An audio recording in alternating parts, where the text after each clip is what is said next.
When is the tree lighting? It's tonight? Tonight.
What is your American dream? My American dream is that we just stop talking about walls. You know, a society without wars. That's my American dream. I pray for, everyone to be happy and be at peace. People come to this country for the same reasons. They try to get away from what's going on at home, and we should embrace each other. Got two things. I hope that Spanish is prosperous for our son Dion, who's 8 years old now, and we hope that he will be taking over our company in the future. My American dream is I have to successful my every single thing because I have a one daughter and my wife. So that's I want my good hard work and give it to them. My American dream is one day I have my home pancake all over the place. I'm living it. The fact that I'm able to open up my own food truck and be able to represent my culture and be able to expose it and just kind of create unity representing Ethiopians and Eritreans. Everyone has a right to the American dream. Groundhog Sam! Okay, here we go. Fresh batteries for the studio so nobody's mic goes out tonight. Perfect. Okay. Oh my goodness! What a mess! This is a mess! This is also a hazard. I know these are not noodles. I know these are wires, and Brad or Belgium Kim could trip on these. I gotta do something about that. Safety first. I know what I'll do. Perfect.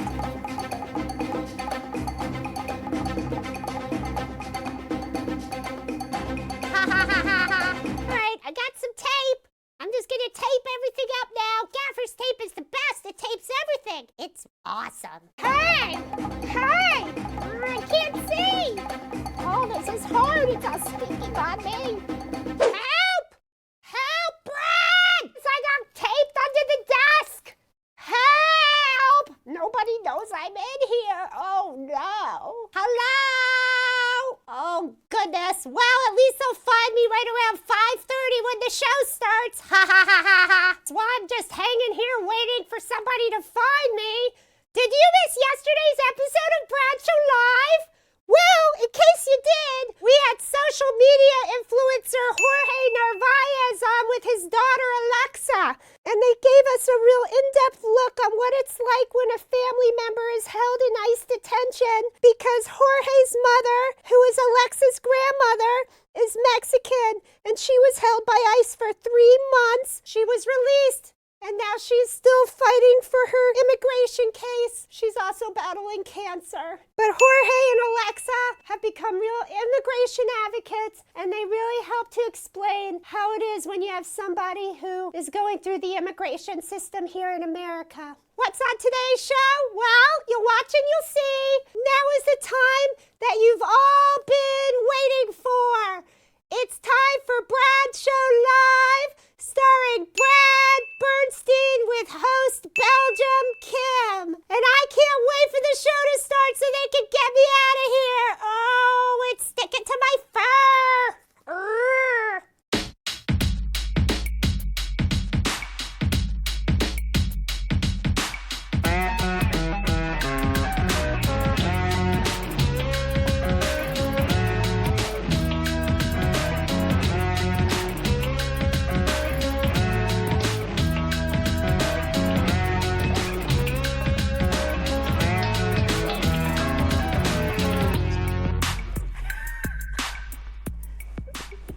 How you doing, everybody? It is Wednesday. It is Hump Day, November 28th. I knew it was Wednesday, Belgium Kim. I was just trying to make you laugh because every day I always go to Belgium Kim, what's the date?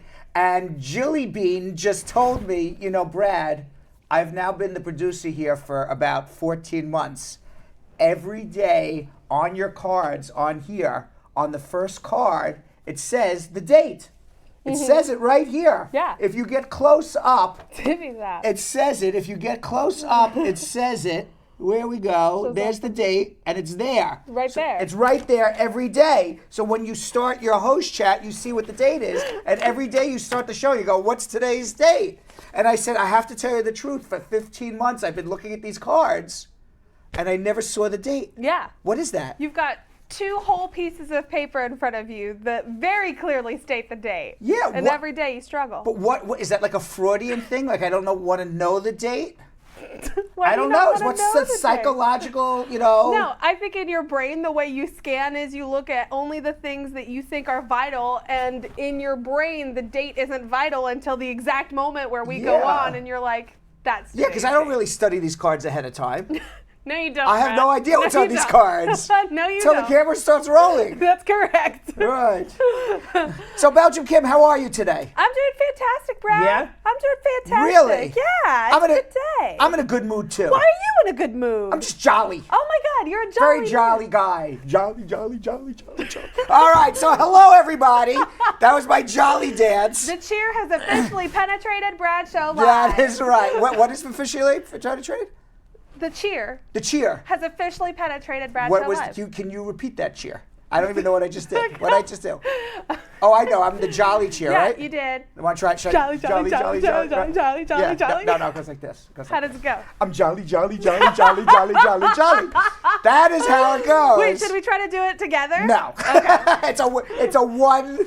It's a Three one. off. It's a one thing off. You can't. It's not like doing a waltz. Except that you just did it twice and I did it once, which means we've done it at least 3 times. It's not a waltz though. We just do it one Okay, time. But I see, am in a jolly mood today. Yeah. I am in a jolly mood. And Tamika Nelson, how you doing? Lisa Bling Rose, Carol Anderson, the Tiger saying hello on Facebook.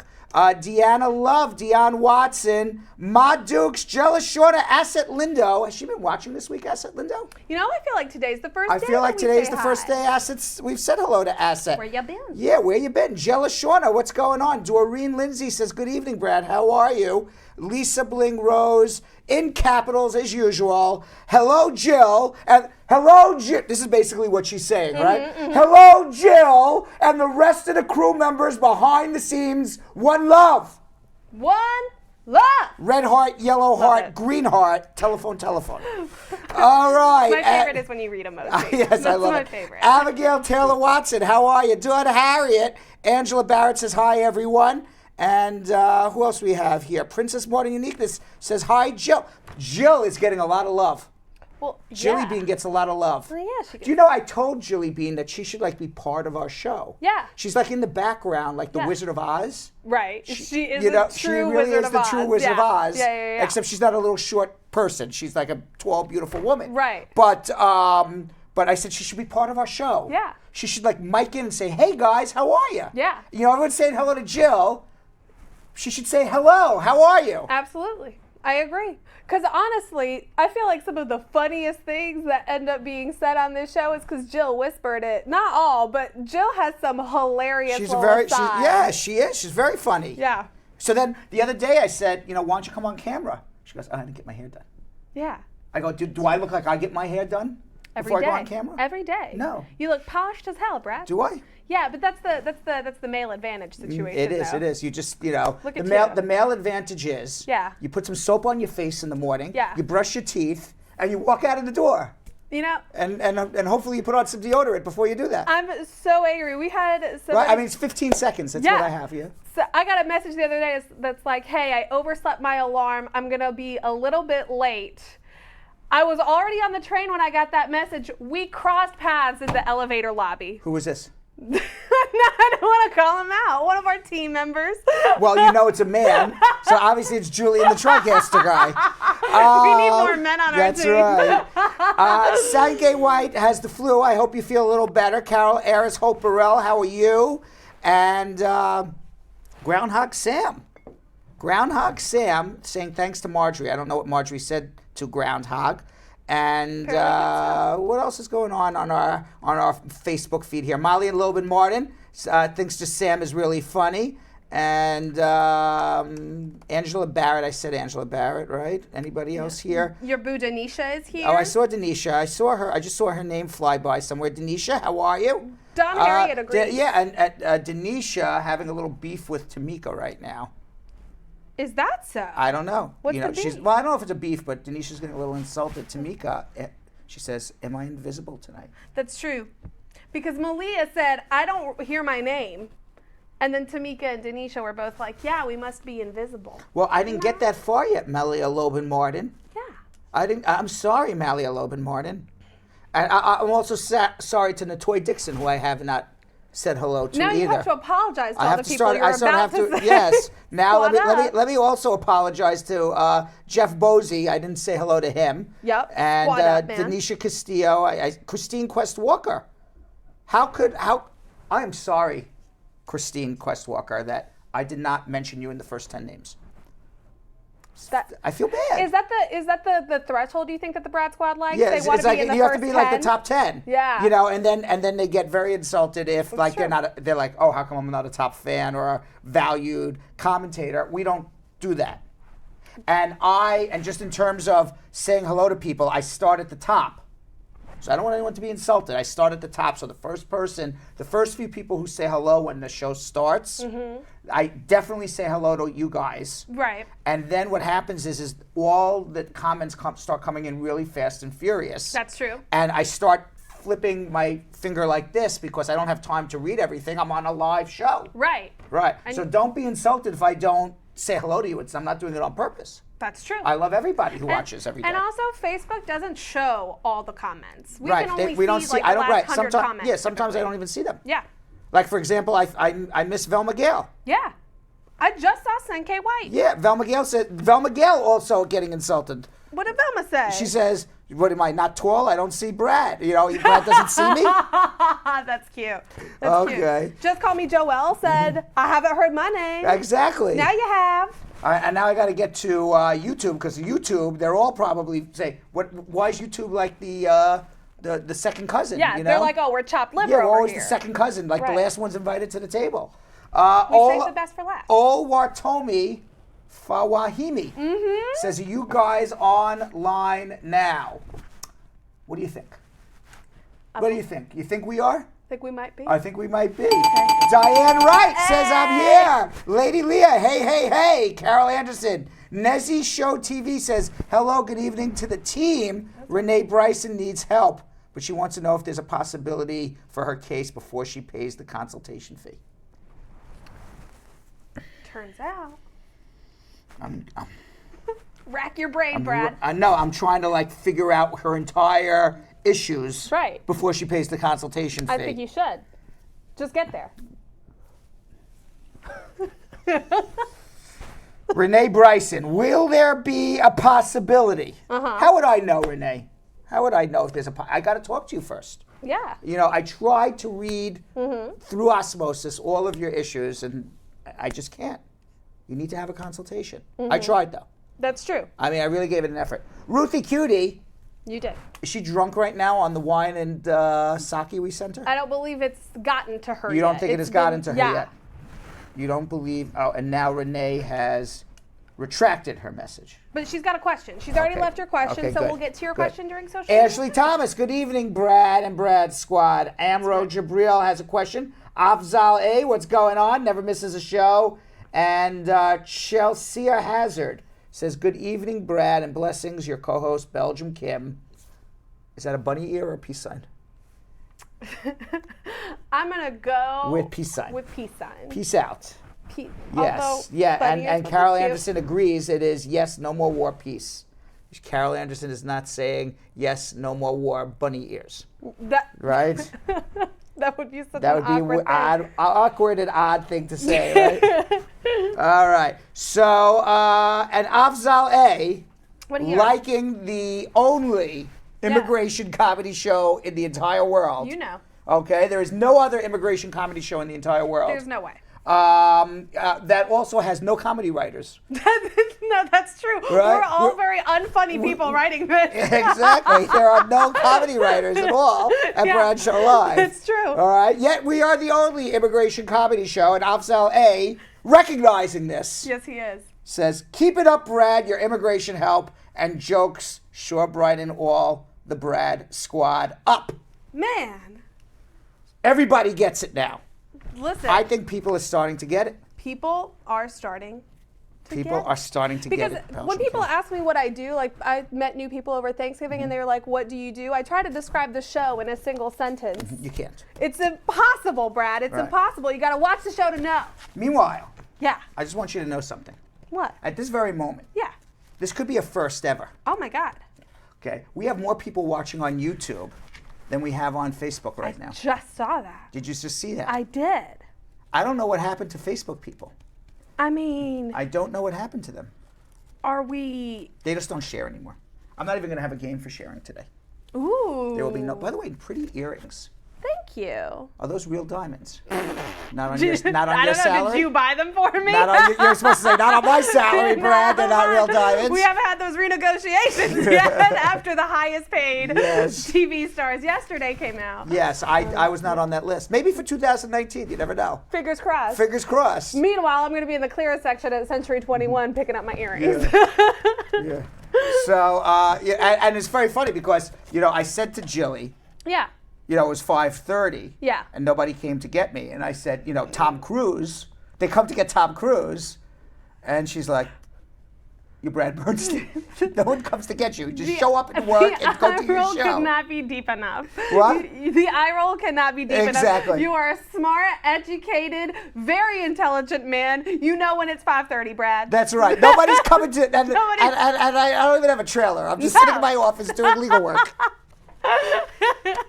We got to do something about this. What? I got to become more highfalutin. Highfalutin? Highfalutin. I love that you pronounced highfalutin. Highfalutin. You gotta really say that too. Highfalutin. Yeah. Yeah, you gotta be real high maintenance. I'm gonna become more highfalutin. I think that's a great idea. Yeah, right? Where would you, if you had a trailer, where would you park it? Oh, I would park it in the social media room with you guys. And there would be like a big trailer there, and you guys are all working outside on a desk, and then I just open the door and walk out. Just in the middle of Just in the middle of the room, there would be a trailer. That's a great idea. I mean, if anybody actually saw the social media room, it's funny. The only one who actually thinks that's funny is Kim. Because nobody knows and everybody in the control room. Yeah, and everyone in the control room, but nobody else out there. But we like to entertain ourselves too, But as just well. imagine a trailer in the middle of an office. All right, so it is Hump Day today. It is a Hump Day. Wednesday. Yes, it it is is. Wednesday. We have a lot of. Oh my God. Yeah. Yeah. We got a lot of penis stories today. But Yes, we do. Yes. So I'm expecting later on this week at a very high-profile network television show to also have some penis stories. Yeah, exactly. Right? I expect that host to come out with all of his comedy writers. Everyone's gonna start doing penis stories. Watch. Just watch. We know. Because whatever we do, Yeah. it always just follows along on network TV a few days later. All right, but before we get to the big penis stories, Yeah. we do have to schmooze a little bit here. We do. Exclusive, and I don't know if this is exclusive to Bradshaw Live, but this is certainly an exclusive story. Right. I don't know, because it says exclusive. Okay, it's not from Vice, but we are reporting. Right. So that Vice has given an exclusive story. Right, so Vice I got thought this the was exclusive just to us. Our investigative Our journalist investigative reporting journalist. back. I thought Yo-Yo was deep undercover. Where is this guy anyway? He's still on vacation, Yo-Yo? Deep undercover, Brad. You just blew his cover. Yeah. Yo-Yo's like been on permanent vacation. Yeah. He's like on permanent vacay, this guy. Good life. He's a good life. Yeah, Lenny, just stop his check, Yo-Yo's this week, all right? No. Yo-Yo's getting paid. Don't worry. So, Don't worry. yeah, I don't want anyone to worry that Yo-Yo's not getting paid, right? Right. Man's getting paid. I feel like no one worries about that though. No one's worried Is that about it. is that a thing that there's like? Do you think there's Bradshaw Live subgroups that are like, There should be. what's happening to everyone's paycheck? Yeah. I don't Bradshaw think so. Live paycheck subgroup to the Bradshaw Live squad, right? The only members would be our team. Yes. Why are we getting paid About late? those. Why are we getting paid late? It's because nobody shared the show today. Nobody shared the show. You're getting paid late, yeah. Oh no! Don't do that. So anyway, in all seriousness, in schmoozing here, it's been reported now, the irony, there's about 2,000 workers in a facility in Tornillo, Texas that's housing 1,800 children who they have apprehended and who have been sitting in jail for months and months and months. These children going from between ages 2 to 15, 16 years old. And it doesn't matter what their age is, the United States is still checking their fingerprints in their background, and they're using that as an excuse not to allow them into the United States of America while a 4-year-old's background is being checked. Right. You know, like this 4-year-old is like the next coming of Bugsy Malone, Right. bank robber or something. Right. You know, like you ever see those old, those That was dumb a movies where throwback. like all the kids become like the mobsters, Yeah, like yeah. that's what Like that's what's gonna happen. that's what's going to happen. So these poor children have been sitting, unaccompanied minors have been sitting in this tent city on the U.S.-Mexico border in Tornillo, Texas, for months and months and months, waiting for placement with sponsors. But before they even get to a sponsor, their background checks have to be cleared. Right.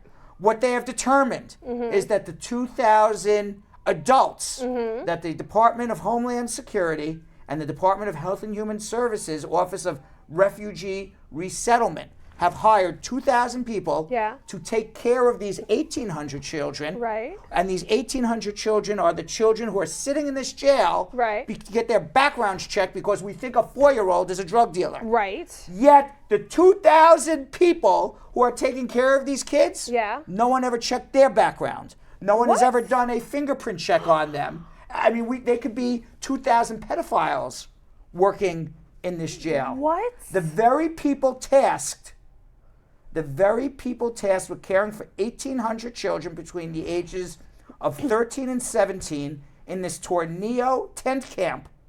These are unaccompanied minors who have been apprehended by the Department of Homeland Security and ICE. They have not received the same background checks that you're asking a 13-year-old to have. Wow. So, of the 2,000 workers with no FBI fingerprint checks, 1,265 are what's known as direct care workers. They have close and regular contact with children at the camp, supervising them in the tents, overseeing their meals, teaching them English, interacting with them on a daily basis. We have no idea who's taking care of these kids. Wow. That is terrifying. Oh my God. Yeah, and they're working 12-hour shifts. Now, workers have different descriptions of how the children are treated. Many employees say the children live well in the camp with time for school and play. Others are more critical, says, I think these kids are treated like cattle, said one of these staffers. So that's what's happening in Tent City. That's absolutely at this very terrible. moment. On more pleasant news. Tonight is the Rockefeller Center tree lighting ceremony. They have planned it to start because we coordinated with them. Of course. At 7:30 p.m. right when we get off the air. Oh, thank God. Jilly spoke with the producers of the Rockefeller Center tree lighting. Right. They did not want to interfere with us answering any immigration questions. Well, they were worried that it was going to impact their ratings. That is also true. So when we get off the air, and you love the Rockefeller tree lighting ceremony, which I think is a lot of fun, it will be happening tonight. It is a 100-foot Norway spruce from Killingworth, Connecticut. And, every year, Christmas time, I like to go to Rockefeller Center in the evening. It's much nicer in the evening. Yeah. It's all lit up. The tree is all lit up. And then they do a light show against Saks Fifth Avenue, which is right across the street, with music coming from the loudspeakers. And it really gets you into the Christmas spirit. And if you are in the New York area, it is something that I personally do every year, and I love doing it. And actually, Jilly's telling me the tree is from New York. It says it's from Killingworth, Connecticut. Oh, that was the tallest tree. 1, 2, 3, 4, 5. So this year's tree, I made a mistake. Okay. I made a mistake. This year's tree is 72 feet tall, weighs 12 tons. It is not a 100-foot Norway. That was the tallest tree ever selected. Okay. Okay, thank you very much, Jilly, for correcting me. The 75-year-old Norway spruce tree is named Shelby and hails from Wallkill, New York. Okay. Which is 80 miles north of New York City. And the tree is going to be wrapped in 5 miles of multicolored lights, topped with a brand new star made of 3 million Swarovski. Yeah. Swarovski. crystals. And it's going to be up until January 7th when it will be donated to Habitat for Humanity. Yeah. So you can catch it all on NBC Live right after our show. God, I have a controversial opinion about the tree, Brad. What is your controversial opinion? I was really disappointed by it when I saw it for the very first time. Why? It is way better at night. You're absolutely right. It's I thought it beautiful would be at night. bigger. It's beautiful at night. I really thought it would be bigger. It's gorgeous It's at night, and the gorgeous. Saks Fifth Avenue Live show is gorgeous. I just thought it would be bigger. I really did. No, I think it's gorgeous. I don't know. I don't know Night what is the the best. controversy is. I don't know. I Night don't know is what the the hell best. you're looking at, but it's a gorgeous tree. See, I told you. All right. I was gonna stir up feelings. Now, here's the controversy. As beautiful as the tree at Rockefeller Center is, Yeah. Melania Trump is making the White House a house of horrors. Right. That's the most disappointing. Right, for the Christmas season. Yes. The White House has decked its halls, not with halls of jolly or holly. No. What is it? Deck the halls with Boughs of holly. boughs of holly. Yeah.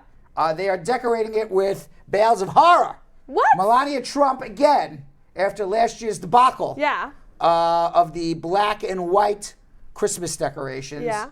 has been spending months and months trying to redo her Christmas decorations for this year. Last year's tree and Christmas decorations of the White House was dubbed the evil White House Christmas meme. Right. Unfortunately, for this year, she has not done much better. Do we have pictures of what this year's Christmas looks like in the White House? Oh no. Let's see. I'm so worried. I want to take a look. I'm so worried. It looks like me, obviously. Wow, that is terrifying. That is horrible. That is truly terrifying. That is a terrible thing. They have decked the entire White House with Christmas decorations of Brad Bernstein. Why would you choose that? I don't know why they would choose that. Oh, that's slightly. Oh, there it is. All right, that's not so bad. So that's why is Twitter up in arms over That's this? not too bad. That's not bad. Oh, that's pretty not great. bad. Oh my God, That one's pretty bad. What is that? I don't know why Twitter's up in arms for that. Red covered. Oh yeah, that's terrifying. I don't know. All right. So, by the way, let's see if we have anybody on hold. We have we have 5 people on hold. So we're going to get to your immigration questions soon. Mm-hmm. But it is Hump Day, and I would be remiss. Remiss. Totally remiss. Remiss. What was the other word I said before? Yesterday? No, just before. I already forgot what I said 10 minutes ago. Me too. That you were full of cheer. What are you? I don't know. I don't know what you're trying to call highfalutin. back. Highfalutin. Oh, highfalutin. We have some highfalutin Highfalutin. penis stories That here. is high class. For high class stories here. Okay. It has come out, Yeah. okay, that the man with the world's largest penis Yeah. has said that his 13.5-inch manhood Oh my God. has destroyed his acting career. This is the guy? What does he look like? Do we have a better picture? All right, wait, you pull him up. Pull him up. Let's see. Maybe not. No, pull him up. Pull him up. What does this guy look like? Oh, he's. Look at his pants. He's. Well, he claims unattractive. to have the world's largest penis, and he said it has destroyed. It has destroyed his acting career. John Falcon said his 13.5-inch penis has earned him a reputation among film directors who are put off 13.5 inches. Oh my God, that's like the size of my head. The circumference of your head. The circumference of my head. He could wrap his penis around your entire. And that would be like me having. I don't want to get too dirty, but like Yeah. You would literally. That would my head would like go into somebody. The whole entire thing. What? It's a big thing. I don't think it's that wide. I don't think it's 13.5 inches in circumference, okay, Brad. I don't know. For the love of God. He says it's handicapped his acting career. I think it's probably handicapped him more than his acting career. Yeah. All right. I don't know how he even walks with that thing. He has to pay for a seat and a half on an airplane. Oh my God. Wait, but how he says that hurts his acting career. If he didn't talk about it, no person would have known that he had a 13.5-inch penis, right? Like that's Wait a second. Wait a second. He says. Look at that print. He says, one second. This guy says, Yeah. when I'm fully erect, Yeah. I am 13.5 inches with a 7.5 to 8 inch diameter. It's thick. How could that be thicker than my waist? You don't have a 7-inch waist. What is he talking about? No, he's saying it's like 8 inches around. That's What is 8 inches around? You show me what that would be. I don't- Is that the size? Is this the circumference of the cup? I would say that That's bigger. it's bigger. I would say it's bigger than this, it's thicker than this. No, that's, no. Thicker than that. Mm-hmm. Are you showing people how what it would look like if you No, I was trying to show the bottom of the cup. No. Draw the line. Meanwhile, in other penis news. Yeah. And by the way, I just can't believe that, highfalutin news today we have. Highfalutin news. That's A woman is suing her ex-boyfriend after his abnormally long penis overstretched her vagina. What? There's a lawsuit going on in Zimbabwe. Celinda Mangina, 29 of Zimbabwe, is going under reconstructive surgery after getting intimate with her boyfriend Mugove Karima. But she wants Karima to pay her a whopping $10,000 for the cost of the surgery. Girl. Yeah, she said she fell in love with him even though he was allegedly married at the time. However, she ended the relationship in May this year after Karima is alleged to have stretched her vagina to the limit. Girl. What's going on here? Oh, first of all, By the way. Yeah. I mean, there seems to be an assumption of risk there. Okay, it's not like she, all of a sudden, if he didn't raped her or know. something, right? Right. But I mean, she sees it, Right. And she says, "Come here, honey, Right. give it to me," right? You have an ocular Right? assessment That's first. right. All right, that's a little gross. We don't need to see that. I think we need to see more of Okay, that. we don't need to see the cucumber either. But I mean, she knew what she was getting into. Right. I mean, I don't see how. Also, if they were dating, right, like there was the very first time that you guys had sex, because it seems like this is over an extended period of time, Yeah. they dated. Exactly. She knew. She assumed the risk. Right, so after the first time you were like, okay, Yeah, it's like- it's a monster. That's right. It's like going parachuting and you sign a waiver and you say, you know what, if the parachute doesn't open, you're going to die. You assume the risk jumping out of an airplane. You assume the risk taking a huge cucumber of a boyfriend, right? Are you saying that he should have had her sign a waiver? He should have had her sign a waiver. That's right. If I'm a lawyer, that's what I would have. These guys with big penises should be walking around with waivers. Things you have to sign a waiver for. Yes. Parachuting, appearing on Brad Show Live, and having sex with that guy. That's right. Well, I have to say, I will tell you, I think I'm a very handsome man, but I don't think I'm going to ever have any of these problems. No? No what? Well, listen, it's a good thing you're not going to get sued for Yeah, no, I don't have to. I don't need to. Moshe, you don't have to write the waiver for me. Don't worry. Okay, I won't need it anytime soon. Our personal injury department rests easy today. Rest easy. We don't need any waivers for me on that one. Although that would have to be the weirdest But case yeah, they would have to take but, on. but there's no. But she knew what she was getting into. 100%. I could understand in all seriousness if he raped her. That would be. And then we can't make fun of it, obviously. No, absolutely Okay, not. but apparently it was consensual sex. Right, they That's were called dating. assumption of risk. That wouldn't it be hilarious to see what that courtroom fight is gonna go down like? Yeah. No pun intended. All right. So meanwhile, where did this happen? Yvonne Steele just said, "May the next man have a smaller penis." That's right. Yes, queen. So I don't know where this happened, where the wife read out her husband's affair text instead of vows at a wedding. Mm-hmm.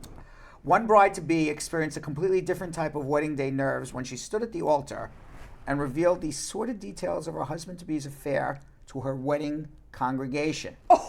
The bride, who went by the name of Casey when she posted the story anonymously on female blog site Whim, said that the night before her wedding, she received a number of texts from a number she didn't recognize showing screenshots between her fiancé Alex and another woman. Oh, she claims the screenshots were accompanied by a message reading, "I wouldn't marry him."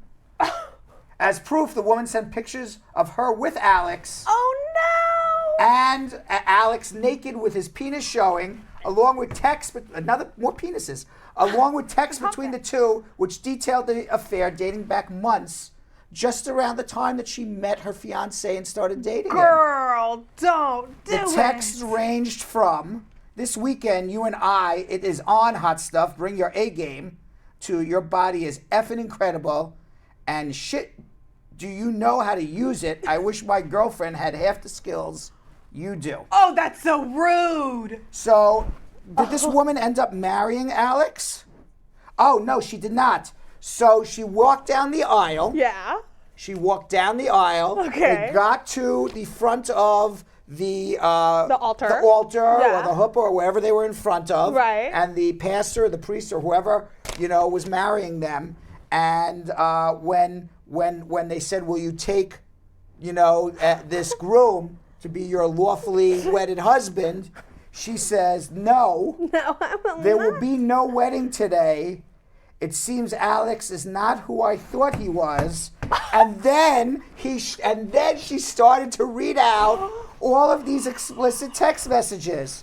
She then turned to the crowd and said, quote, I love all of you, and as horrible as this is, I'm glad you are all here. There will not be a wedding reception today, but instead there will be a celebration of honesty, finding true love, and following your heart, even when it hurts. And she had the party anyway. Yes, queen. She is a diva. I just don't know where that happened. I don't think it was anonymous, right? Yeah, I don't know where that happened. Wow. Yeah. All right. So finally, okay, our last, I have in my hand, before we get to answering immigration questions here, because this is what we do here. I have in my hand the last Hump Day story of the week. Okay. The last Hump Day story of November 2018. Should we brace ourselves? Brace yourselves. There is planning in the works for the world's largest orgy. They want to break the Guinness Book of World Records and have the largest orgy. The event planner is hoping to organize this largest orgy, breaking the Guinness Book of World Records. 1,000 people participating in the orgy at the same time, beating the Japanese record of 500. They plan on doubling the size. Okay, there are 3 rules. Okay, this is going to be in Denver, Colorado. Okay. All right. So marijuana is legal there. Ooh. So I guess you can smoke up before you hit your orgy. Yeah, I'm right? assuming those people are going to need to. There are 3 rules. 1, bring a friend. You just can't show up yourself and go find a partner. Don't be by yourself. Okay. That's how we're going to get to 1,000. Don't bring yourself. Yeah. Okay. Bring a friend. Bring a friend. The second rule is bring a condom. Or bring multiple condoms. Yeah. And the third rule is ditch your phone at home. Oh. There will be no flash photography. No flash photography. No flash photography. All right.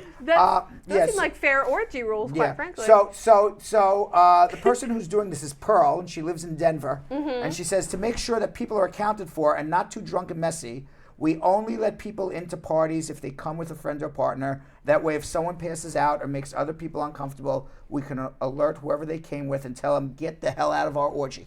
Wow.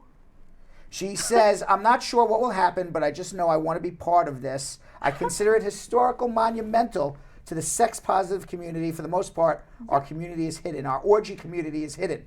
No one wants to be outed as being part of an orgy. That's true. Okay? So it's very isolating if you want to be a member of an orgy and you're not, so this is liberating for the people who want to be part of an orgy. Right.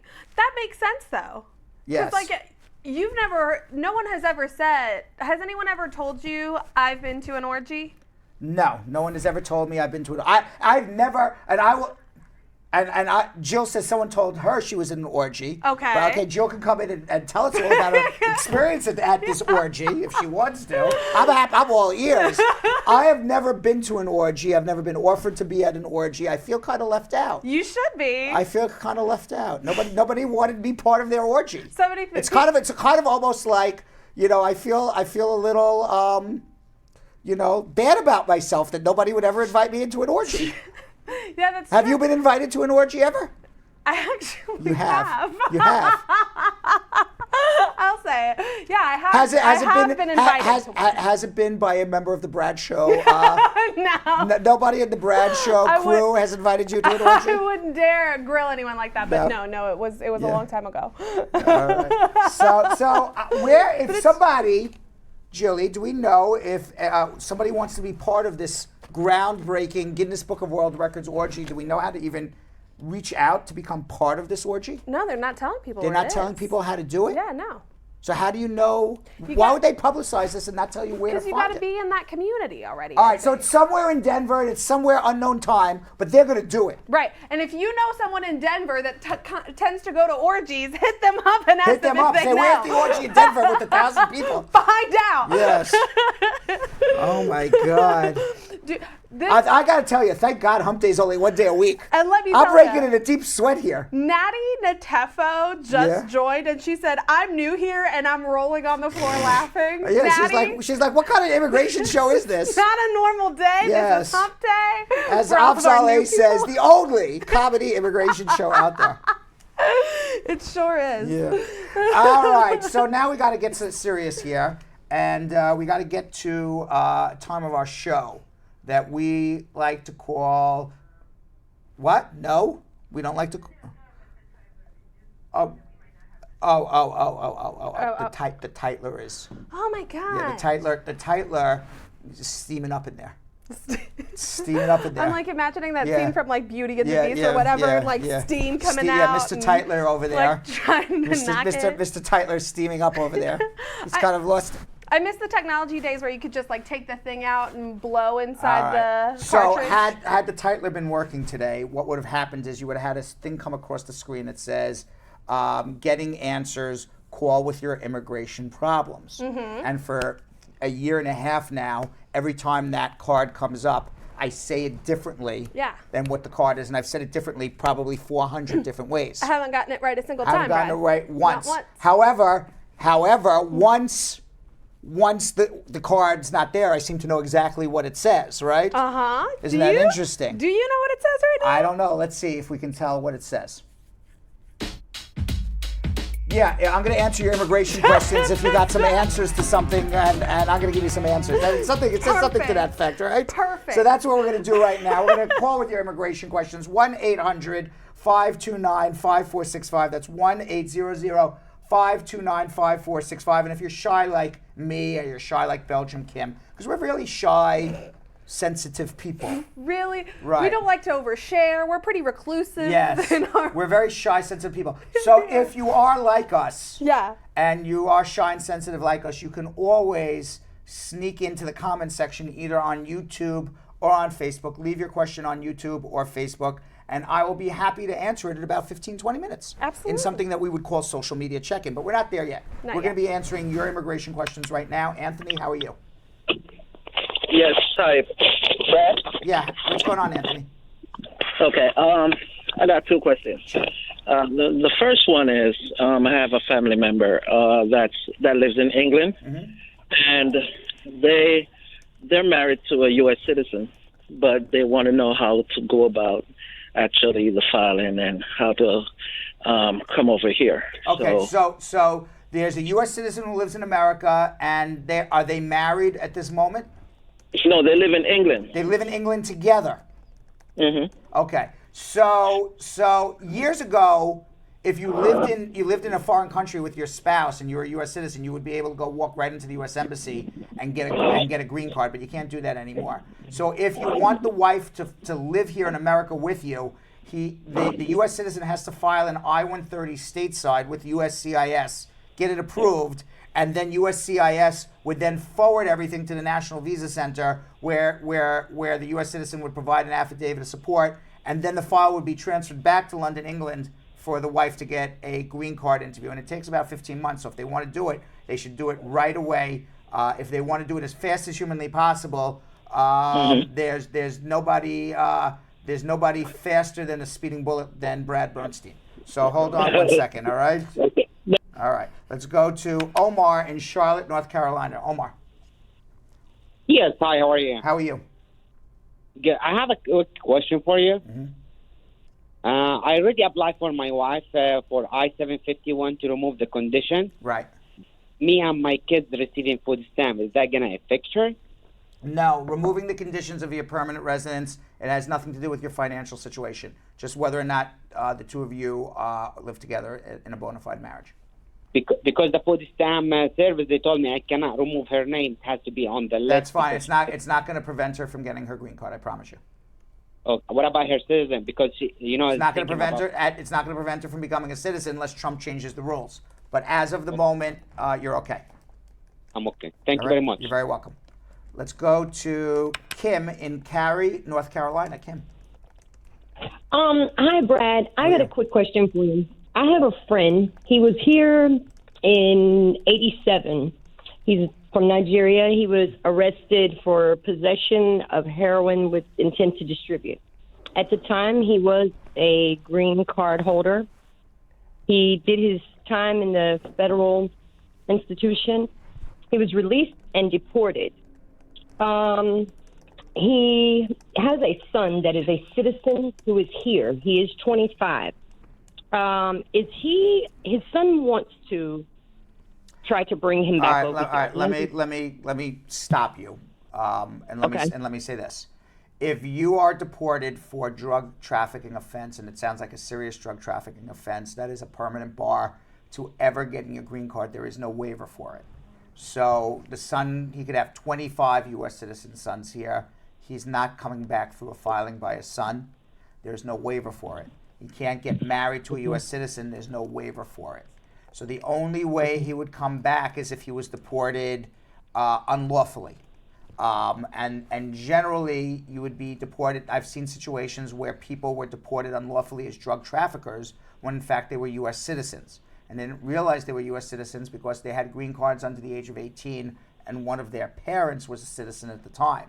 And USCIS never bothered to find out, or ICE never bothered to find out, whether or not, in fact, one of their parents was citizens before they were 18, because that would have made them automatic citizens. Short of that, he's not coming back, unfortunately, not with that type of conviction. Okay. All right. Thank you so very much. Sorry about that. Okay. All right. Thank you. All right. Let's go to Kevin in Hartford, Connecticut. Kevin. Yes, I have two questions. Yes. Does the Vermont Service Center processes Form 601? Does the Vermont Service Center process? It depends what the situation is. Misrepresentation. You generally file the misrepresentation with the local office that they would be the ones that you would file it with, the local office that filed your adjustment. Because I filed it through the local office, and they said that they are not the ones who processed that 601. I understand that, but you file it there, and then it gets forwarded to a service center. No, they sent it back to me. All right, so then hold on one second. I'm not exactly sure what you're doing. And one other question. Yes. One other question before you put me. How long does the waiver normally take? 6 to 12 months. Hold on one second. Let's go to Sherry in Huntington, Alabama. Sherry. Hi, Brad. I have a couple questions. So my cousin came here in 2010 under the J1 status, and then she switched over to F1 status. And she's been here for about 8 years in F1 status. She just wanted to know if there was, any way for her to, maybe file for herself. She is finishing up her Bachelor of Nursing. The only way you file for yourself is if you have extraordinary ability, you're investing $1 million in a business, or you're a victim of a crime, or you're an abused spouse. It's generally the way you file for yourself. So if you're not falling into one of those categories, you need a sponsor. And you're really asking a question, how do you get a green card? How do you get a green card requires me to ask about 10 to 15 questions of the person, which is a full consultation. And as a result of that, I don't have the answer for you unless they come in to make a consultation. Then hopefully we can help. Now, you're calling from Alabama. I don't know if your friend is in Alabama, but we do telephone consultations from all over the United States and the world. So we can do the consultation over the phone as well. So hold on one second, all right? Okay. All right, let's go to Sue in St. Paul, Minnesota. Sue. Hi, Brad. How you doing? Good. How are you? Good. Okay, so my question is in regards to my husband. He's been in the U.S. since he was like a small child, and he has his green card. He's had it for a few years. Now, this last July, he took the citizenship test, and he hasn't received an approval or denial letter yet. And when contacting immigration, they said they don't know how long it is to hear back or what the holdup is. So, like, how long is too long to wait to hear back and get results, and what steps should we take next? How long has it been so far since his interview? July of last year. July of 2018 or July of 2017?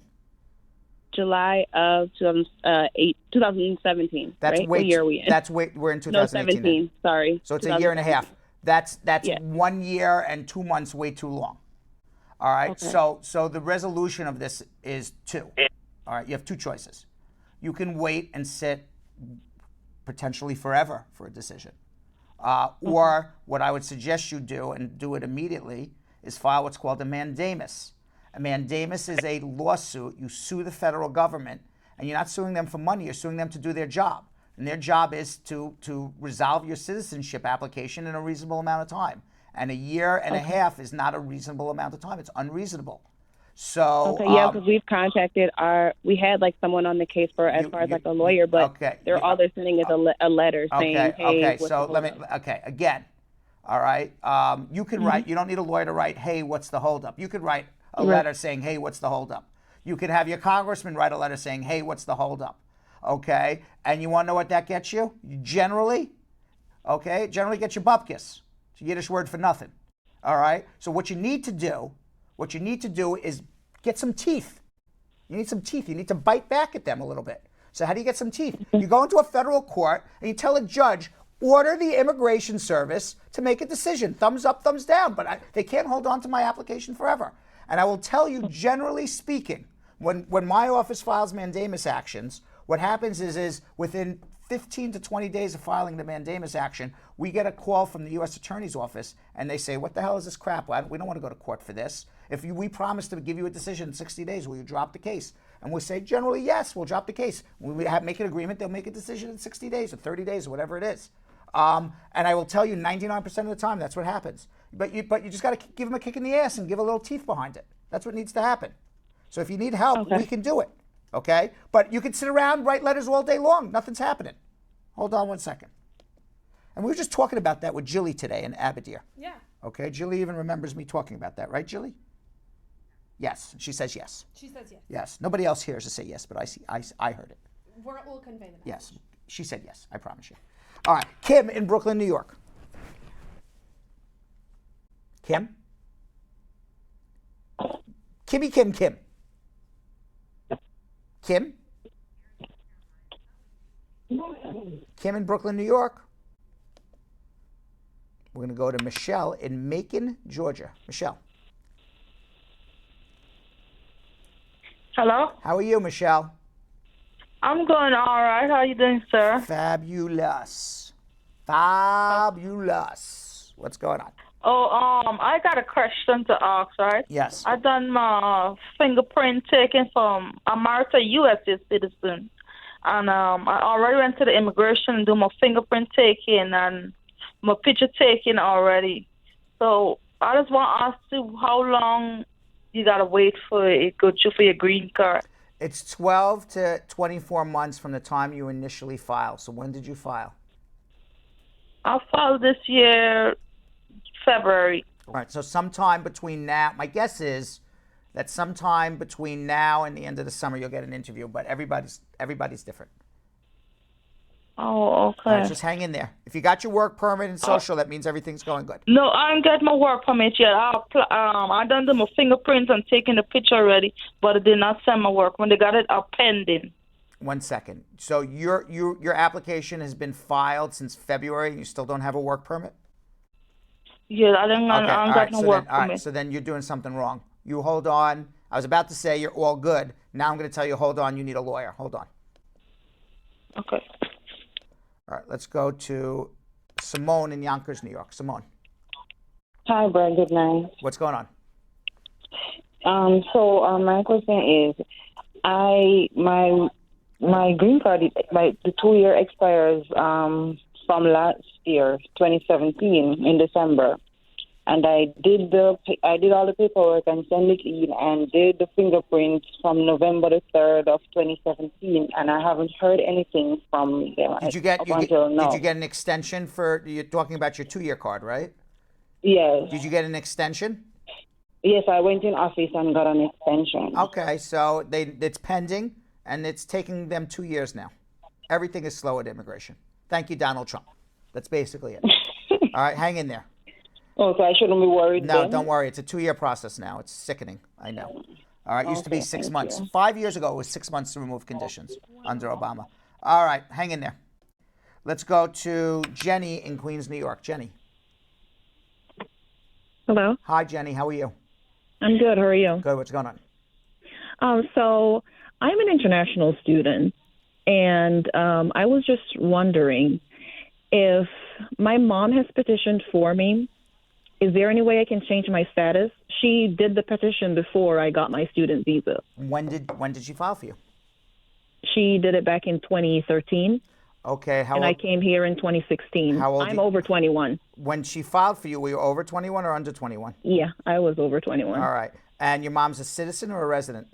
She's a citizen. She's a citizen. Well, right now, you could adjust your status for people who filed by March 8th, 2012. You were filed when in 2013? September. All right. So unfortunately, you're gonna stay in student visa status for about another year to a year and a half, and then you're gonna be able to adjust your status. You gotta hang in there a little longer. Then I'll be able to adjust my status then? Correct. Okay, so I don't have to go back to my country As long as you stay in legal status, you will not have to go back to your country. Stay in student Okay, visa. so she has to wait on a response from them pretty much before I can do anything. No, nobody is ever going to write her. You just have to know to do it. I'm telling you, it's about a year and a half away. So what I would A year and a half from now? Right. So what I would suggest you do is in about a year from now, contact us, and you'll probably be pretty close. Okay, sounds good. All right, Jenny? Thank you. You're welcome. Let's go to Mark in Passaic, New Jersey. Mark. Hello. Hi, Mark. Hey, hello. I have a question. Yes. I got denial of my citizenship. I passed the test and whatever, but I got arrested 2 times for simple assault and terrorist threat. But I got both dismissed. Expunged or dismissed? Those are 2 different things. Expunged. Expunged is a conviction. You could be a deportable alien for all we know. Expunged is not. Expunged is a conviction for immigration purposes. So it's very possible that they were right in denying your citizenship. What I would suggest you do is make an appointment to come see me. Hold on. All right, because those are two crimes of moral turpitude. Let's go to Kim in Brooklyn. Kim. Hi. This is I'm calling to find out. My husband got deported in 2012 on a felony. But now at his country in Mexico, he got threatened and he got beat up by the police over there. And they threatened him that if he went and put a report on him, that they would hurt him or either his family over there. What can he do? What was this felony for? It was for empty bag of cocaine. An empty bag of cocaine? Yes, it was either a bag of cocaine or a bag of air. It was a bag of air. Okay, so then was it a drug? You don't get convicted of an empty bag of air. What was he found guilty of? Possession of cocaine. Okay, so all right. So then that's a permanent bar to coming back to the United States.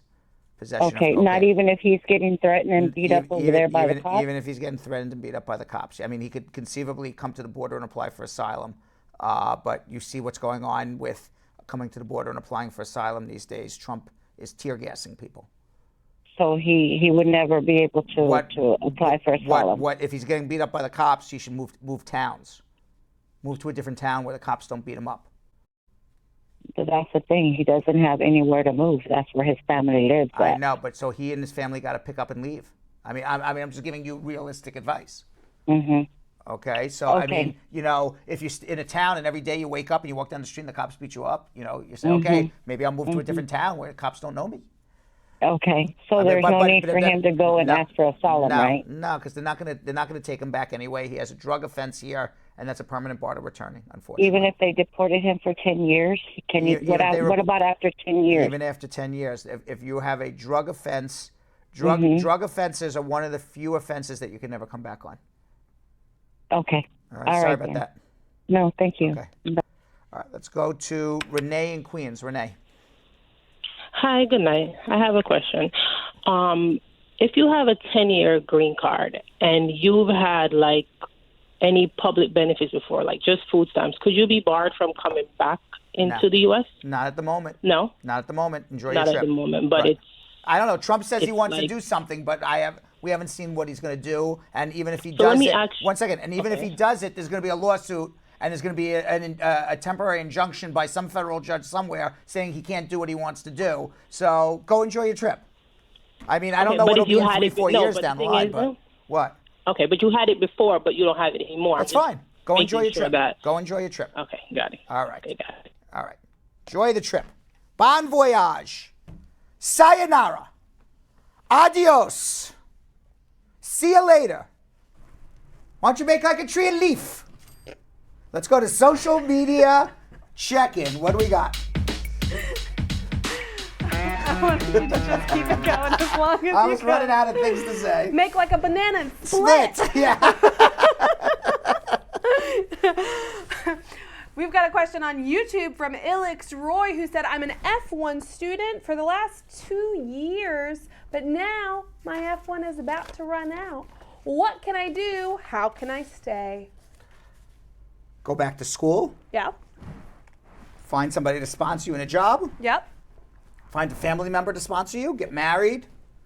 The question is, how do I get a green card? All of those questions, how do I get a green card? I can't answer it here. I need to ask you 15, 20 questions.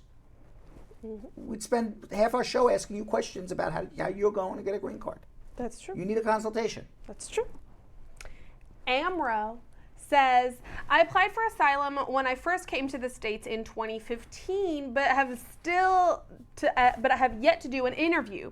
Now, I'd like to marry my U.S. citizen girlfriend, but we're worried that last year I was convicted of a misdemeanor for solicitation. Is that going to impact me if she files for me? Also, do I wait for the asylum, or do I go ahead and cancel that and let her file for me?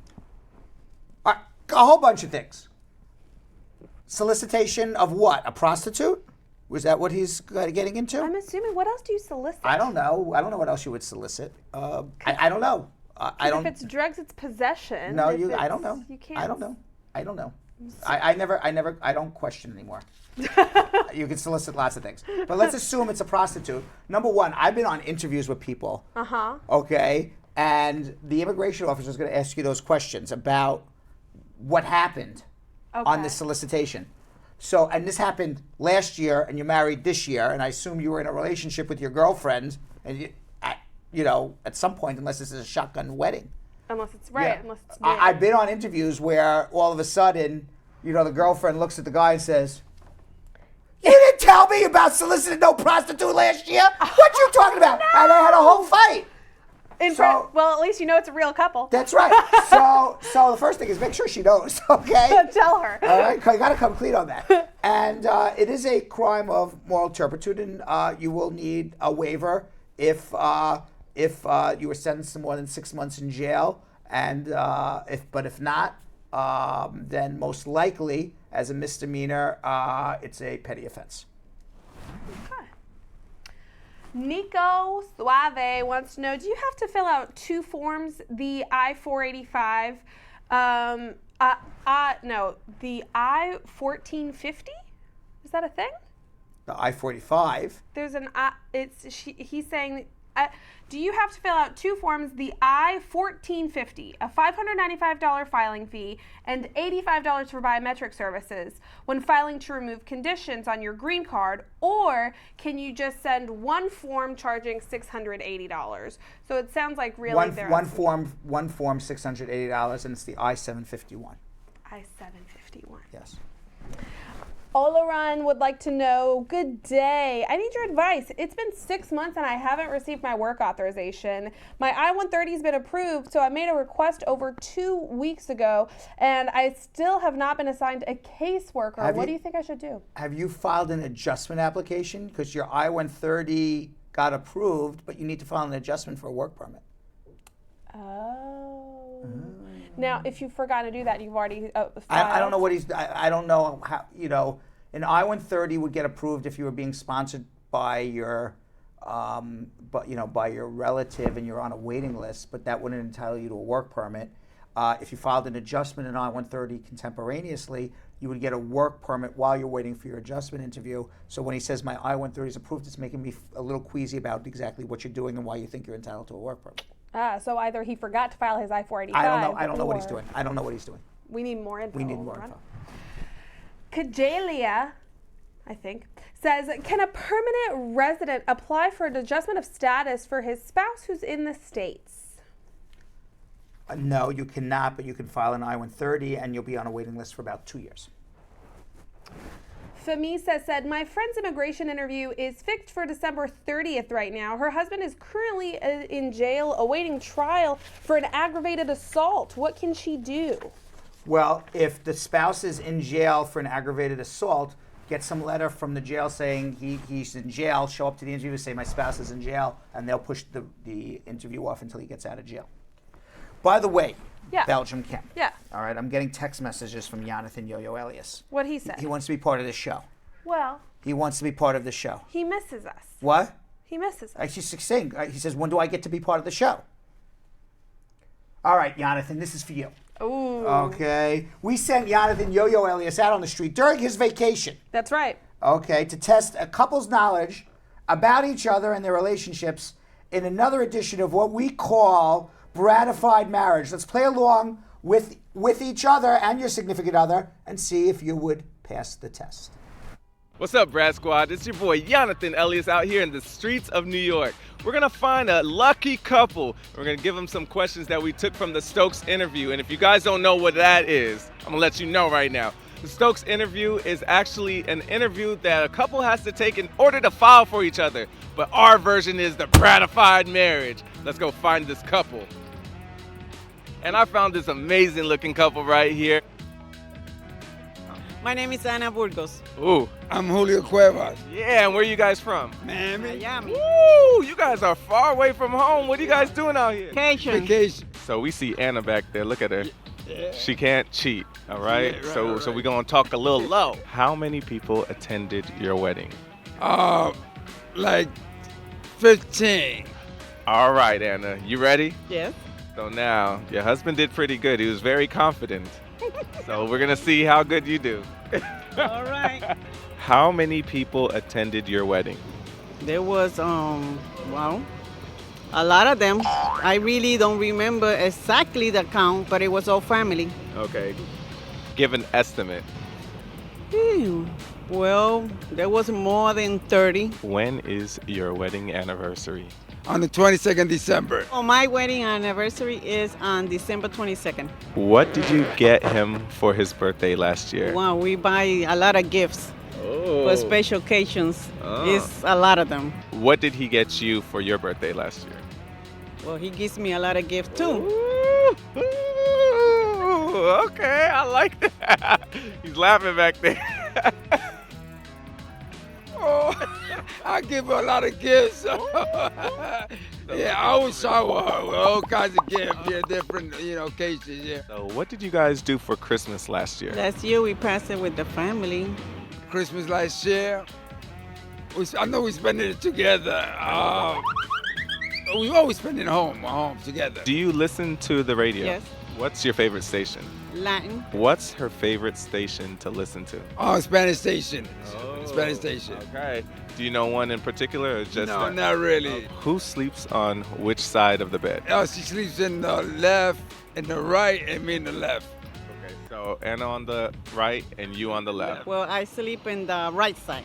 He sleep in the left side. Who gets up first? Well, depends. I'm always up first. But I gotta go to work. But I get up first. Around 5:30 in the morning. So you get up first. Yes. Ooh. What time does he get up? He get up sometime 10, 11 o'clock in the morning. Dang, he gets a good sleep. We are back together for the Bratified marriage. Now we're gonna see if you guys pass. How confident do you guys feel? I'm very confident. You guys did get this right. When is your wedding anniversary? Say it together. 1, 2, 3. December 22. Yeah, they got that one. You better have got that one. Look. How many people attended your wedding? Right. You said around 15. And then you said 30. You know, I think it's pretty close. You know, it's pretty close, but I don't know if it's close enough. Does Anna listen to the radio? And you said? Yes, she does listen to the radio in the morning. And what was her favorite station? Spanish. And what did you say? Line, yes. I asked you, what does he like to listen to? And what did you say? Well, he likes Christian. Oh. Christian. And is this right? Yes, it is. Christian songs, yeah. You guys are the epitome of the perfect couple. Who sleeps on what side of the bed? And you said? I said the left side. That you sleep on? Yeah, the left side, yeah. And what did you say? He's sleeping the left side. Look at that. This is pretty impressive. Who gets up first? So what did you say? I said I'm beginning up myself first. I say myself. You guys still passed in my books, though. You guys did amazing. You probably got like 2 wrong. But thank you so much for taking our Bratified marriage test. You guys are amazing, and happy early anniversary, December 22nd. Thank you. And you guys, I'm going to go to Miami back with you guys, all right? Okay. Well, there you have it, Brad Squad. That was an amazing couple. I think I found a new family that I'm going to go to Miami with. Now, you guys, remember, Stokes' interview is not easy. A lot of couples don't usually pass. This is one of our first married couples, and they passed with flying colors, at least in my heart. All right, guys, back to the studio. They did not pass with flying colors, Yo-Yo. They actually would have failed.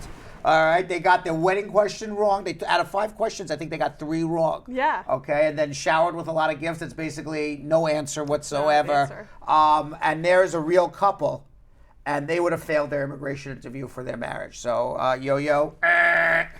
That's why you're the lawyer, Brad. That's right. All right, let's go back to social media. Check in. What do we got, Kim? Absolutely. We've got a question from first-time listener, watcher Nati Netefo, who said, a person from Botswana coming legally to the U.S. on an exchange visa would like to know if there's any way to adjust their status in America to get a different type of visa without having to go back to Botswana. Bear in mind, they only have a week until their current visa expires. Well, as long as you file something before your visa expires, you can file to extend your visa on a visitor's visa, a student visa. There's 30, 40 different types of non-immigrant visas, so you wouldn't adjust your status. You're talking about changing your status to a different visa type. And you can do that as long as you don't have a 2-year home residence requirement. Ceci Lopez said, I had my green card for 2 years and I'm in the process to remove the conditions, but in September, I'm going to be eligible to be a U.S. citizen. Can I go ahead and do it? Do what? I'm assuming naturalized to become a citizen because she's had her green card, but she's in the So she wants to do it now. So she's wondering, does she remove the conditions from her current green card or does she just go ahead and skip straight to citizenship? Well, if she hasn't filed to remove the conditions of her residence and she's saying she's eligible for citizenship, that means she's late filing to remove the conditions and she's got a problem. That's what. She said she's currently in the process. Then wait to finish up. I understand now. Wait to finish up the removal before you do your citizenship. The law allows you to file both at the same time. I don't recommend it. Natoy wants to know, when a child files for his or her parent, how long does it take if the child is a U.S. citizen? Child better be over 21 if the parent's in America, 15 months if the parent's out of America, same 15 months. Santana said, my dad's a green card holder and he applied for my I-130 case last year. That's funny. I was pouring my water. I just noticed it was like right in the corner. Oh, damn. I was trying to be sneaky when you were doing it. And I was asking it slower. But then my hand got into the picture. I just looked up. I'm like, where did that water come from?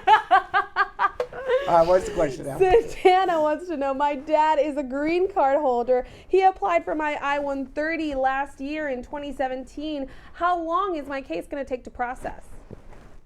How old are you? If you're under 21, 2.5 years. If you're over 21, 8 years, 7 years. Mackenzie said, do you have to wait for your I-130 to be approved to apply for your work permit? If you're married to a U.S. citizen, no. You should file for your adjustment and work permit immediately. Mahindra said, can a visitor to the U.S. get married to a green card holder while on vacation? And if so, what's the process? Go get married. That's the process. Just make sure you do it more than 90 days after you came here. And then your spouse would file an adjustment application for you. It would be an I-45, an I-130, affidavit of support, I-864, the I-131 advanced parole, the I-765 work permit, the I-130A, which is the new form now. Ah, new form. I-130A. That's great. Are there a lot of because I know we had talked about there was going to be new forms, more paperwork, everything's longer, takes longer. Yes. Well, I used to have a friend. Who is not an immigration attorney, but is an attorney. And would always make a joke with me. Yeah. Whatever they asked an immigration question, and he would always answer, "It's the I-130." Yes. That's always the answer. The That's I-130. always the answer. I've got the form. It's the I-130. In my brain, I wake up at night in my dreams being like, I-130. I-130, exactly. With the adjustments. Visa bulletin. Oh my God. Yes. What's the priority date? I just rock back and forth. Grandfathering. I don't even know what that means. But I know that it's 245I. It's 245I.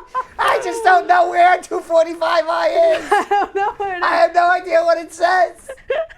Where do I find this 245I? No, it's right off of the turnpike in New Yes. Jersey. Yeah, you make a right on 245I, head north. Merge with I-130 and you're into Canada. Yeah, exactly. Deported before you know it. We're ridiculous. Yes.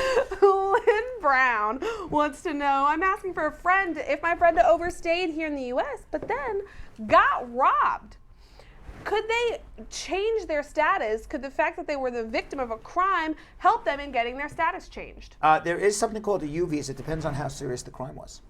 Oh. And they had to have an injury.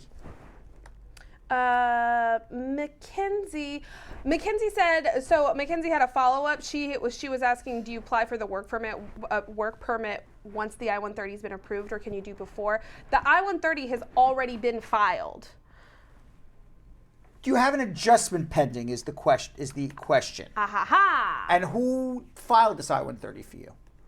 I'm looking through my questions real quick. She has not answered that. Okay. Give us the answer. Dan Roy would like to know, hey Brad, what are the documents a U.S. citizen who lives outside of the U.S., what do they need to give his married daughter to take for her immigrant visa interview?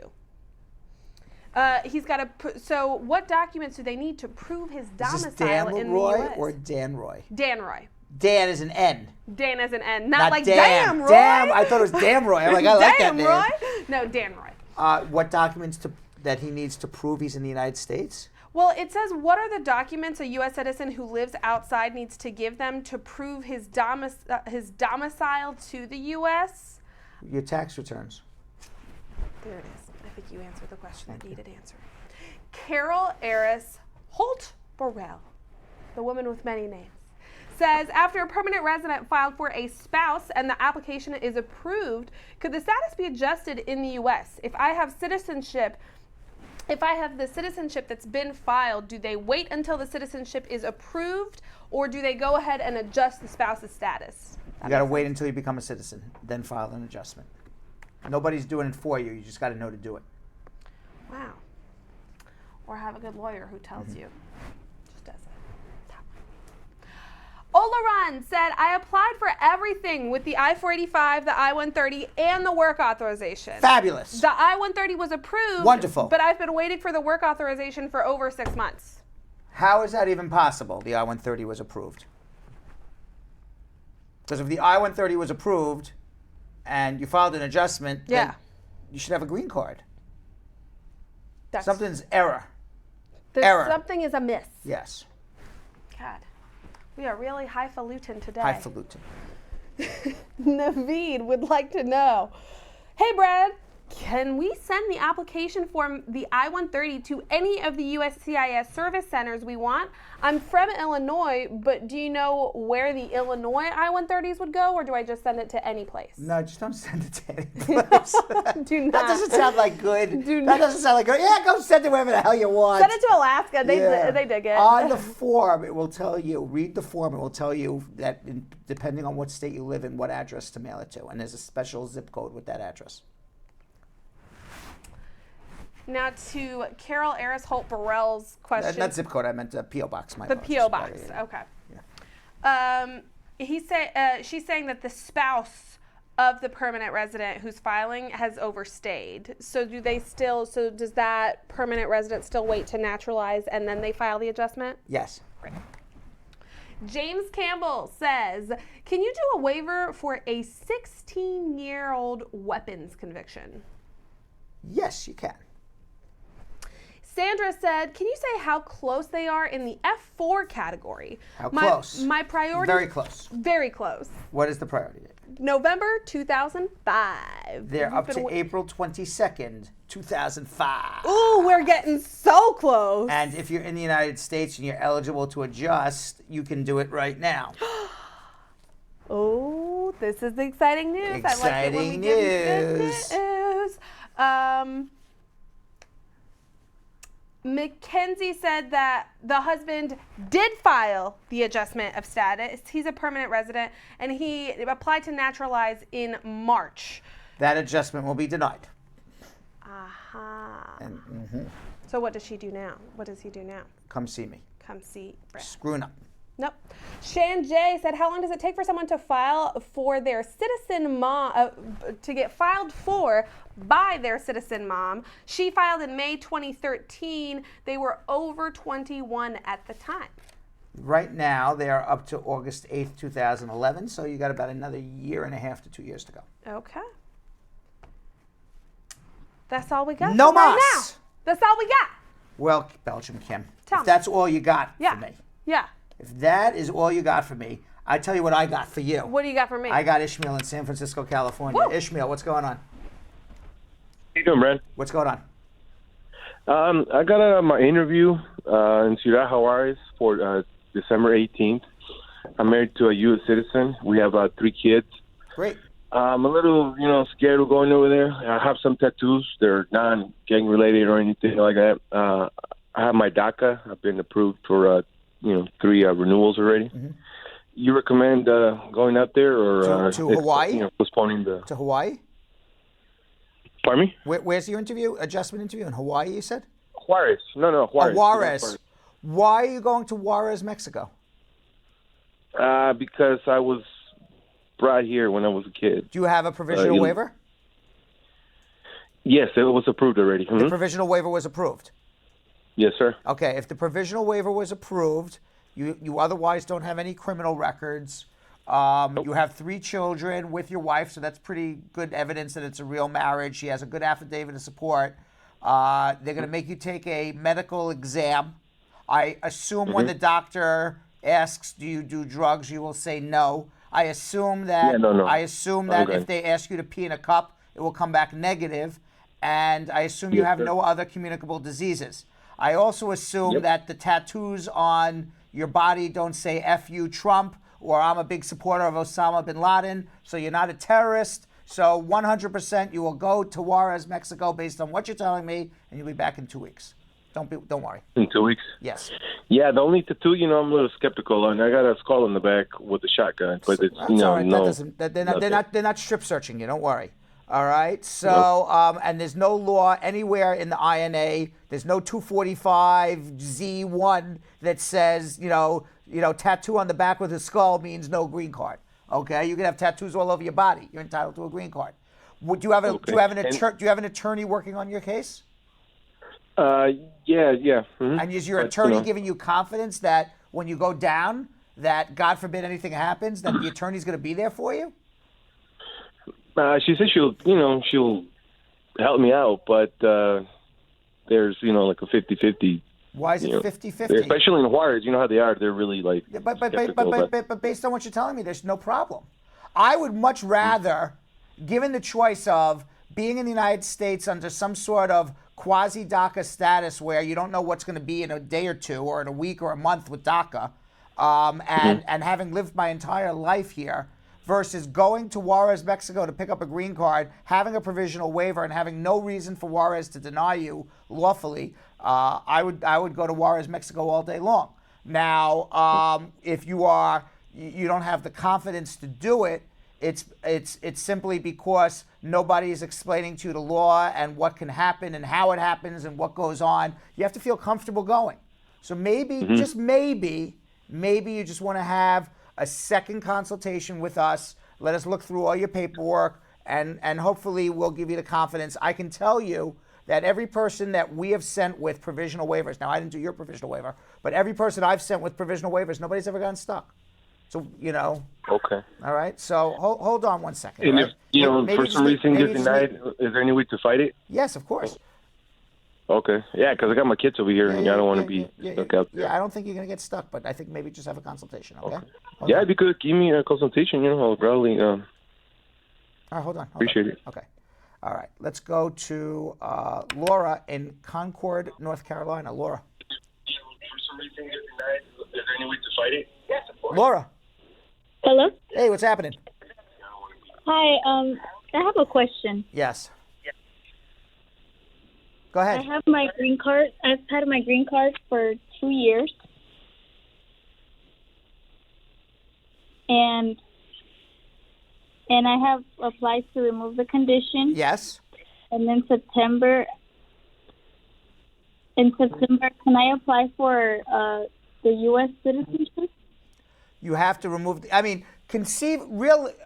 There's no law that says you can't apply for your citizenship if you've been a conditional resident for 3 years and they didn't remove the conditions. I think years ago I used to say, yeah, go do it, and now it's a little different. And with Trump and everything, I think it's so much smarter.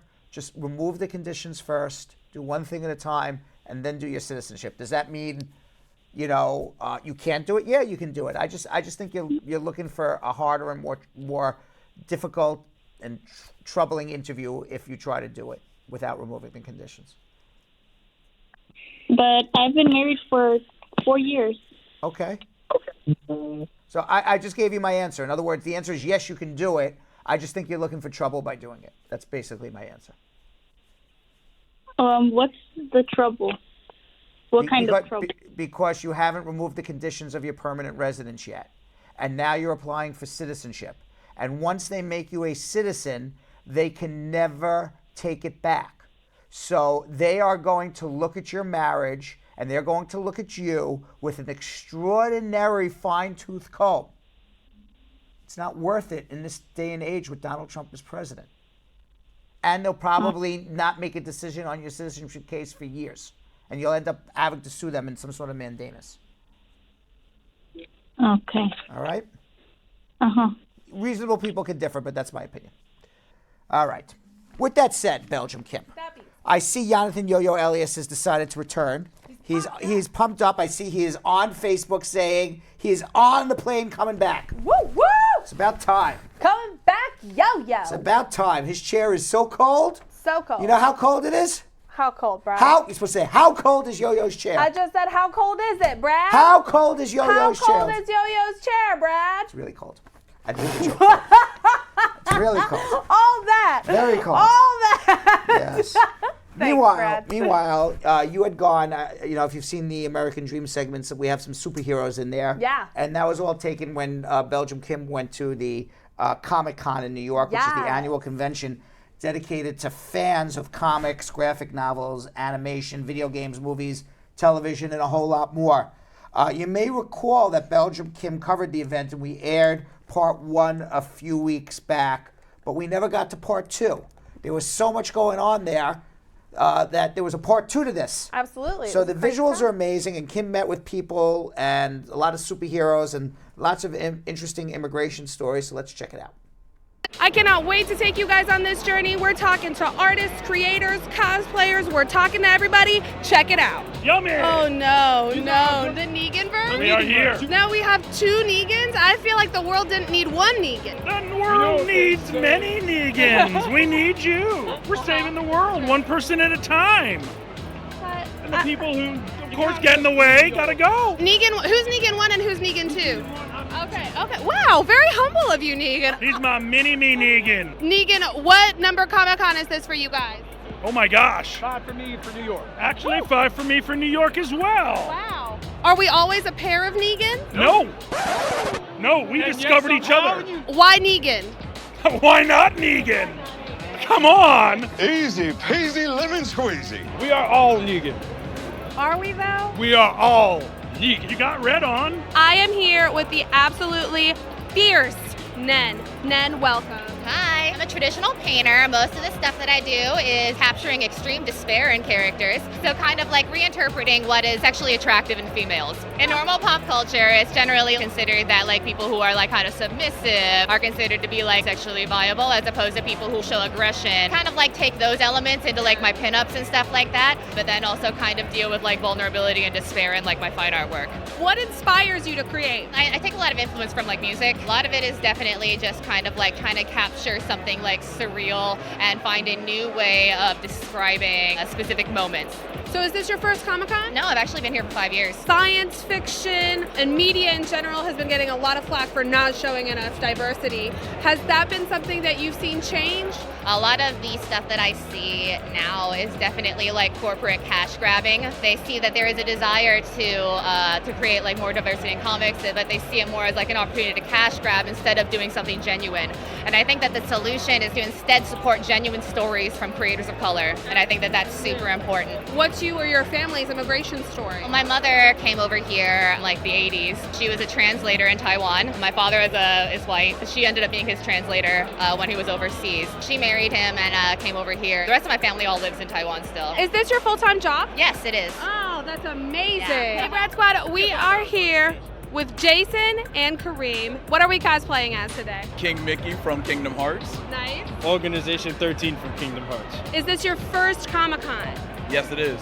So what brings you guys out here today? A constant desire to always want to come here, but, always wanted to find the time or, how you were going to experience it. So it was make the best out of your first chance, and this is exactly what we did. We got to meet some amazing people. Who is Comic-Con for? I feel it's for all the fans that really admire everything that they come to see on TV and they actually want to act it out in real life. This is their real chance once a year to get away from reality and step into something else that's bigger than themselves. Another thing about, Comic-Con is that being here, it gives you a chance to be, let your inner nerd come out. Because normally that's one of those things that gets shunned upon on the outside. It's like, oh, that person needs to grow up. But being here, it's like I can let that flourish and not be shunned for it. It's kind of like a family setting. Just a really big family. What's your immigration story? My father is from Saudi Arabia. He brought my mother there. She's from the Americas. He wanted to broaden her horizons. And she stayed there with him for a while, had me, and she wanted me to get the American experience. So we came back to America, and ever since then I've been trying to chase the American dream. Born and raised in the Bronx. Nice. What's your full name, Jason? Well, you're not gonna believe, but my full name is actually Jason Bourne. You're Jason Bourne, but you're dressed as King Mickey and not Jason Bourne. I call that my cover-up. I am here with one half of the Sun Bros, Brad. Hi, Brad. Hey, how you doing? Thank you so much for joining us. So you are one of the illustrators that has a booth here at Artist Alley at Comic-Con. Is this your first year at Comic-Con? Yeah, this is our first year tabling here in Artist Alley, so happy to be here. Tell me a little bit about your comics. My brother and I, my brother's name is Wesley, we self-publish all our own books, funded through Kickstarter. So we've made a few books. Probably the graphic novel we're known for most is our first one, Chinatown. It's kind of a supernatural, surreal mystery story set in Chinatown. It starts when a little girl goes missing in town. Stranger, trippy things start happening. Chinese gangsters show up, and it just keeps escalating from there. Now, you were telling me a little bit also about your book, Monkey Fist. Tell me a little bit about that. Yeah, Monkey Fist was our second graphic novel.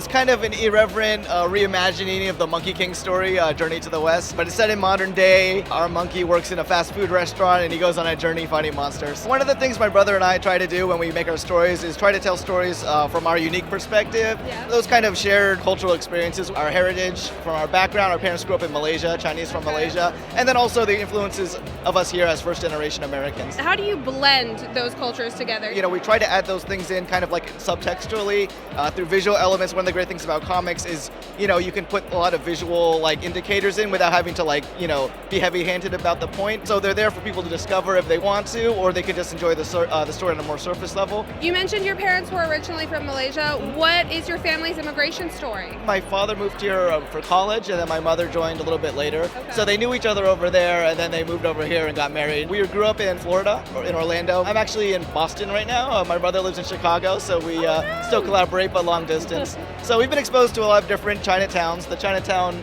of Chinatown is kind of kept as a universal, kind of could be anywhere, but it does have some direct references to Chicago's Chinatown and then also some other like of our favorite Chinese restaurants growing up. It's been pretty rewarding to see the kind of people, seems like all kinds of different people, male, female, young, old, are interested in our books. And I think the bottom line is if you tell like an interesting, you know, like an honest, you know, story, you know, that you really believe in, people respond to that. It's just a matter of getting your stuff out there and getting the exposure so people can see those things. We are here with a wonderful T. Franklin. Hi, T. Hey. T, can you explain to us a little bit about your graphic novel? So Bingo Love is a Black queer love story. These two young girls meet in 1963 and they develop feelings for each other, but because of the time period, it's not allowed. So they're given an ultimatum by their parents to go straight or be disowned, and they do the normal right thing. They get married, kids, grandkids, and 50 years later, they bump into each other at a bingo hall. And now they need to decide, should they stay in their loveless marriages or spend the rest of the time that they have left with each other. Well, I have to read to find out what they decide. I mean, pretty much. This is an absolutely wonderful story that's being told. I love absolutely how diverse it is, and that has been something that has been largely lacking in that Comic-Con and comics in general have gotten a lot of flack for lacking. How do you feel like that's changed in recent years? Hasn't changed, not really. That's not really.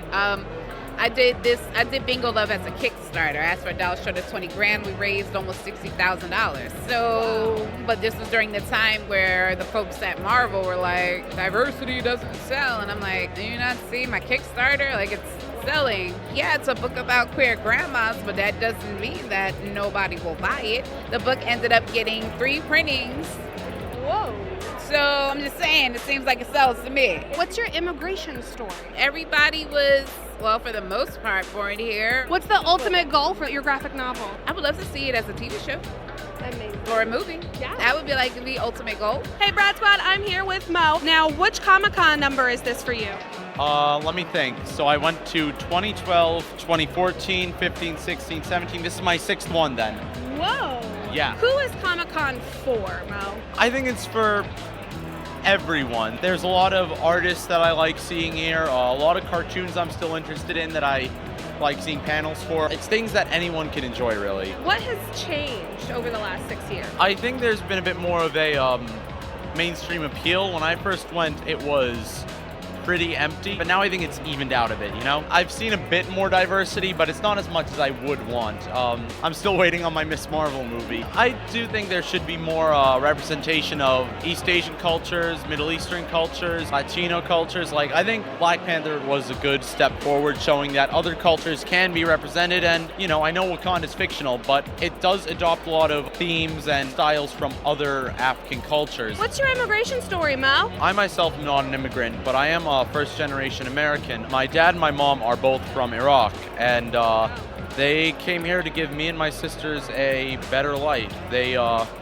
you know, they didn't like what Saddam was doing with the country, so they just left, and I'm glad they did that, because if it wasn't for that, I don't think I would have been able to enjoy this. I feel like it makes me a bit more glad to be where I am. I know sometimes I might take things for granted, but in moments like this, I feel like, you know, I gotta really take it in. There's a lot of people who can't have what I have, and they deserve the right to have what I have, pretty much. This brings us to an end weekend of Comic-Con. This was absolutely amazing. Thank you so much for sticking around, and we'll see you next time, Brad Squad. All right. Who are you again?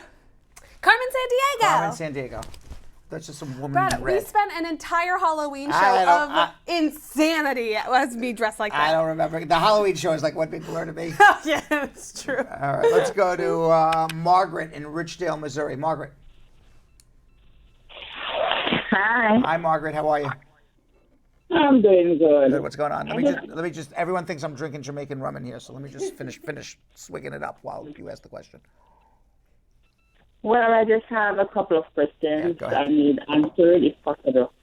I'm actually from Jamaica. I'm here under work program.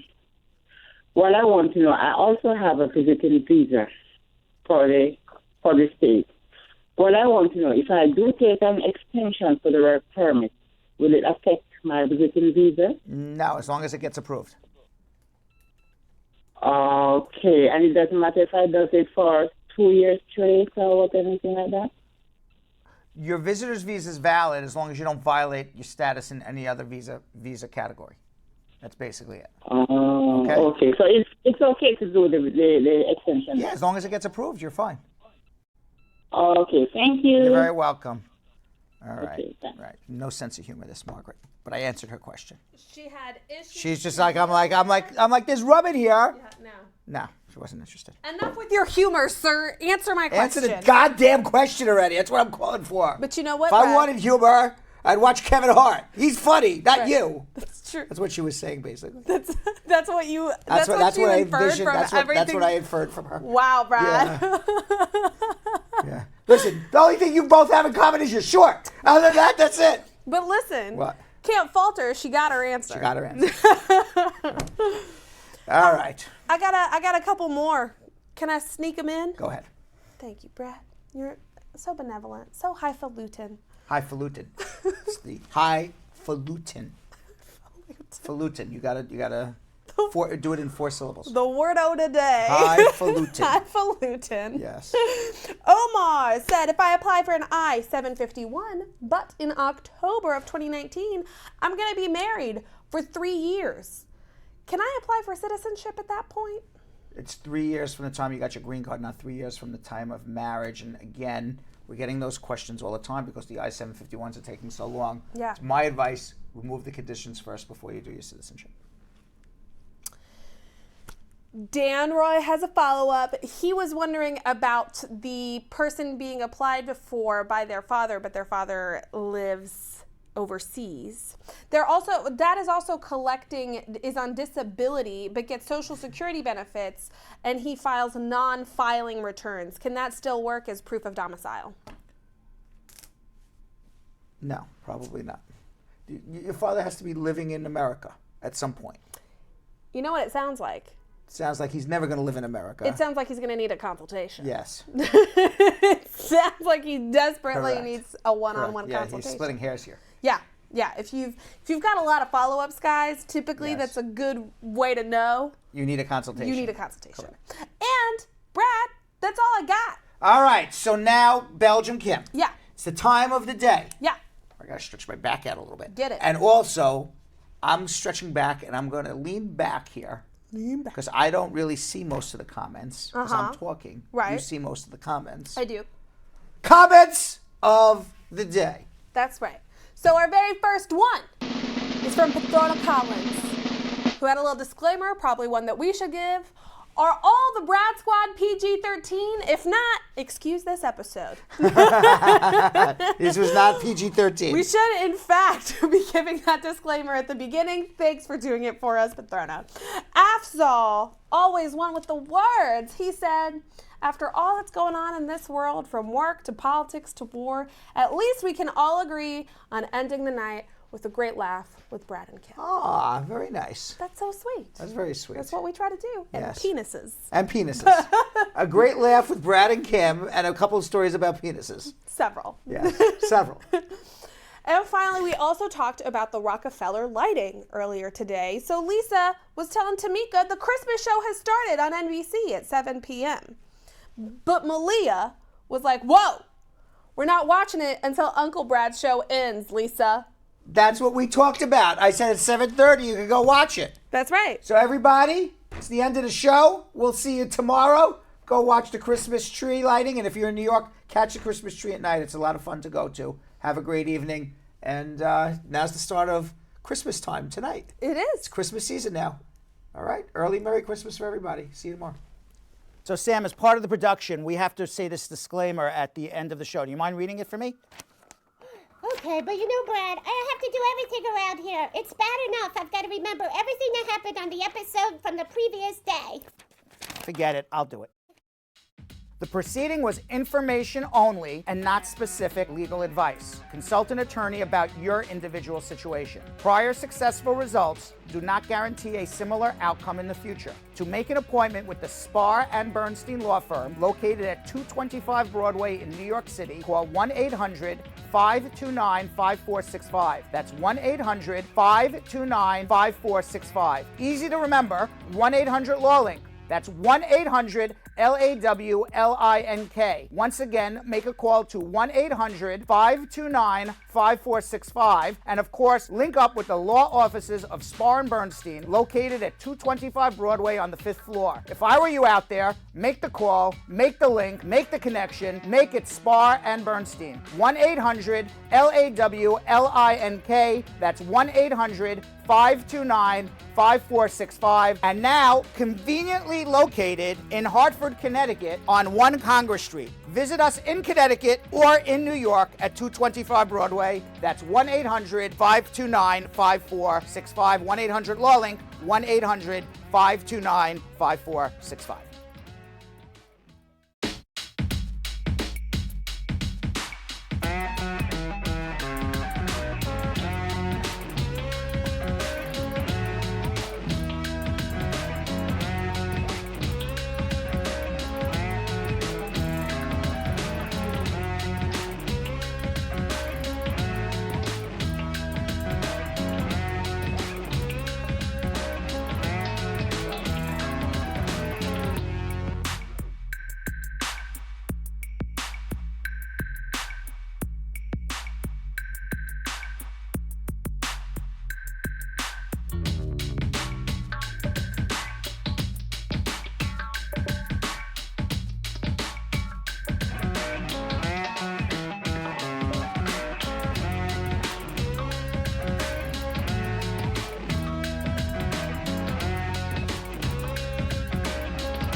What are you doing?